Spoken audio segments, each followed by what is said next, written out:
여러분, K칩스법이라 말이 굉장히 어렵죠.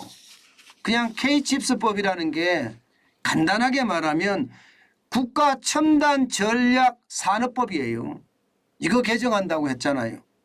그리고 조세특례 제한법 이것도 개정한다고 했고요. 이게 K칩스법입니다. 그런데 이 K칩스법이 국회를 통과하는 과정에서 말입니다. 누더기가 되어버렸어요. 윤석열 대통령이 공약했던 것보다가도 최악으로 되고 말았습니다. 어떻게 됐느냐. 윤석열 대통령이 공약은요 20%를 했거든요. 20%를. 그런데 국회에서 반도체법 K칩스법이 통과하면서 공제 금액을 8%로 정했습니다. 그러면 공약하고 차이 나는 게 12%예요. 12%. 그죠? 12%입니다. 이거 실제입니다. 실제예요. 대기업의 윤석열 대통령의 국정과제 중에 세제 공제를 비교를 해보면요. 반도체 투자할 경우에는 6%를 20%까지 해주겠다. 중견기업은 8%를 25%까지 해주겠다. 중소기업은 16%를 30%까지 해주겠다. 이렇게 이야기를 했습니다. 그리고 이 내용대로 사실 법안을 발의를 했죠. 그런데 여야가 최종 합의한 것을 보면 대기업은 6%에서 8% 올라갔고요. 중소기업은 8% 유지예요. 중견기업은 8% 유지고요. 중소기업은 16% 유지예요. 그러면 여러분 대한민국의 반도체 괜찮을까요? 저는 진짜 세상을 모르는 것 같아요. 대한민국의 지도자들이 세상이 어떻게 돌아가는지 알아야 되는데 대한민국의 지도자들이 세상이 어떻게 돌아가는지 모르는 것 같단 말입니다. 왜냐고요? 전 세계가 지금 반도체 때문에 난리예요. 중국도 난리, 유럽도 난리, 미국도 난리, 대만도 난리, 전부 다 투자예요. 그러면서 정부는 감세가 어마어마합니다. 중국만 하더라도요. 반도체에 투자한다고 하는 액수가 180조가 넘습니다. 180조. 심지어 말입니다. 중국은요. 중국은 공장을 하나 짓는데 10%만 있으면 단 10%만 있으면 10조짜리 공장도 짓는 거예요. 1조만 있으면 10조짜리 공장을 지어요.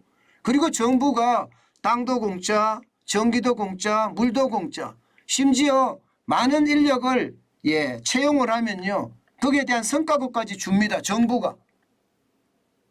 그런데 우리나라는요. 지금 어떻게 하고 있느냐. 초부자 감세라면서 안 된다는 거예요. 초부자 감세. 이게 죄송합니다. 그냥 쓰겠습니다. 이게 미친 게 아니고 뭐겠습니까. 아직도 이념 논리에 갇혀서 지금 대한민국을 운동권으로 몰고 가고 있는 건가요? 참 안타깝게 그지없습니다. 대한민국의 지도자라는 사람들이 이게 이 정도밖에 그릇이 안 됩니까? 이러니 나라가 흔들흔들한다. 나라가 불안하다. 국민들이 다 불안해하는 거죠. 이러니 참 환장할 노릇입니다. 여러분. 세계는 반도체를 어떻게 키울 것인가. 또 이 반도체를 어떻게 하면 대한민국을 넘어설 것인가. 거기에 고심하고 있거든요. 실제로 보세요. 미국만 하더라도요. 반도체 과학법 통과시켰죠. 통과시키면서 제조 공장에 390억 달러를 지원하기로 했습니다. R&D에도 110억 달러를 지원하기로 했고요. 심지어 국방 관련 반도체 개발에는 20억 달러를 지원하기로 했습니다. 당연히 반도체 설비 투자에는 세액 공제를 25% 해주기로 했어요. 25%. 우리는 8%예요. 일본 보세요. 일본도 말입니다. 법을 통과를 시켰습니다. 그러면서 공장 신정설 할 때 투자액의 절반가량을 보조금으로 준대요. 보조금으로. 일본도. 파워 반도체 생산 설비 최대 10% 감면해 주고요. 세액 공제는 50% 특별상가까지 지금 이야기하고 있습니다. 여기에다가 600억 겐입니다. 6천억 겐 규모의 반도체 지원기금을 조성하고 있습니다. 대만도 마찬가지입니다. 대만도 R&D 세액 공제에서는 15%를 25%로 상향 조정했습니다. 설비 구매 시 추가 5% 공제를 더해 주기로 했어요. 우리는 도대체 뭐를 하고 있는 겁니까 지금? 망하자는 건가요? 왜 아직도 이념에 매몰돼서 우리는 나라를 이렇게까지 끌고 가나요? 오히려 말입니다. 예, 오히려 국민들이 더 나은 것 같아요. 국가 지도자들보다. 그러니 나라가 안 망한다는 이야기가 안 나올 수가 없지요. 계속 나올 수밖에 없습니다. 도대체 나라 운영을 어떻게 하길래 여야는 이렇게까지 합의를 할까요? 참 답답하기 거지없습니다. 이대로 가면 여러분 보세요. 안 그래도 반도체 지금 줄어들고 있습니다. 보시는 것처럼 8월에 7% 줄어들고요. 수출이 9월에는 5% 마이너스 5% 줄어들었습니다. 10월에 마이너스 16.4%예요. 11월에 마이너스 29.8%입니다. 12월에는 20일까지 마이너스 24.3%예요. 반도체가 망한다는 이야기가 이게 틀리는 이야기가 아니라니까요. 예. 이게 말입니다. 공산당, 중국이 공산당 아닙니까? 공산주의 국가 아닙니까? 그 공산당도 전폭적으로 지원합니다. 거기에 뭐 부자 감사란 말이 있었습니까? 예. 거기에 초부자 감사에 반대한다는 말이 있었냐고요. 공장을 짓는데 10%만 있으면 다 지어준다는 거. 저희는 지금 꼴이 참 우습게 생겼어요. 꼴이. 예. 지난번 2020년 3월만 하더라도 반도체 수출이 37.9%까지 늘어났으나 지금 전 세계가 경쟁을 하고 있는 판에 우리가 줄어들 수밖에 없고 물론 세계 경제가 침체가 되기 때문에 줄어들죠. 저는 그것이 너무 못내 아쉽습니다.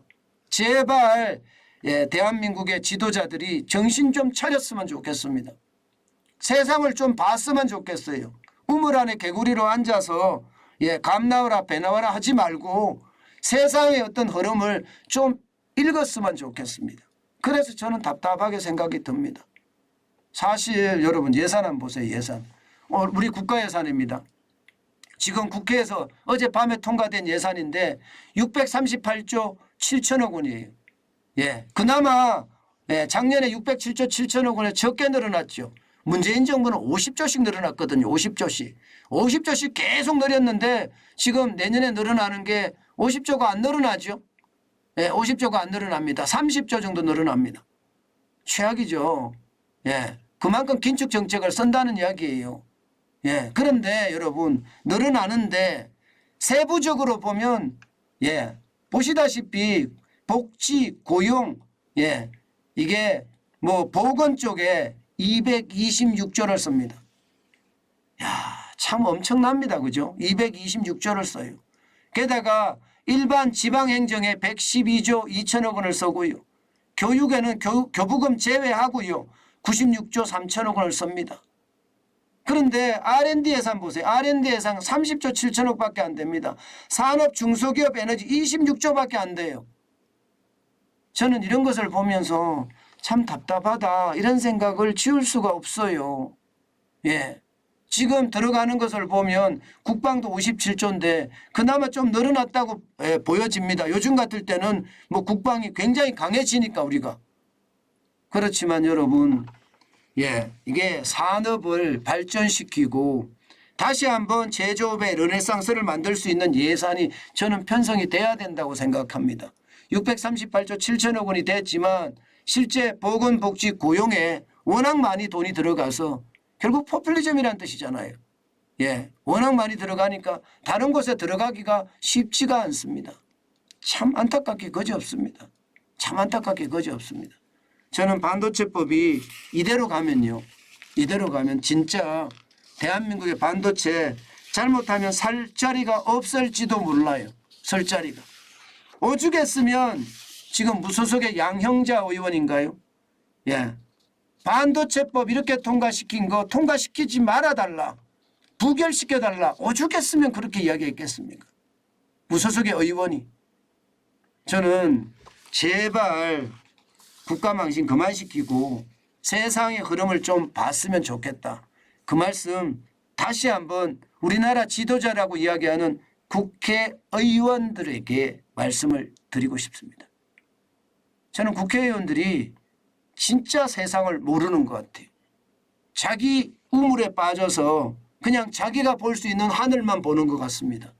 그러니 우리나라가 점점 이대로 가면 나라의 힘이 약해진다는 이야기도 당연히 나올 수 있습니다. 제발 정신 좀 차렸으면 좋겠습니다.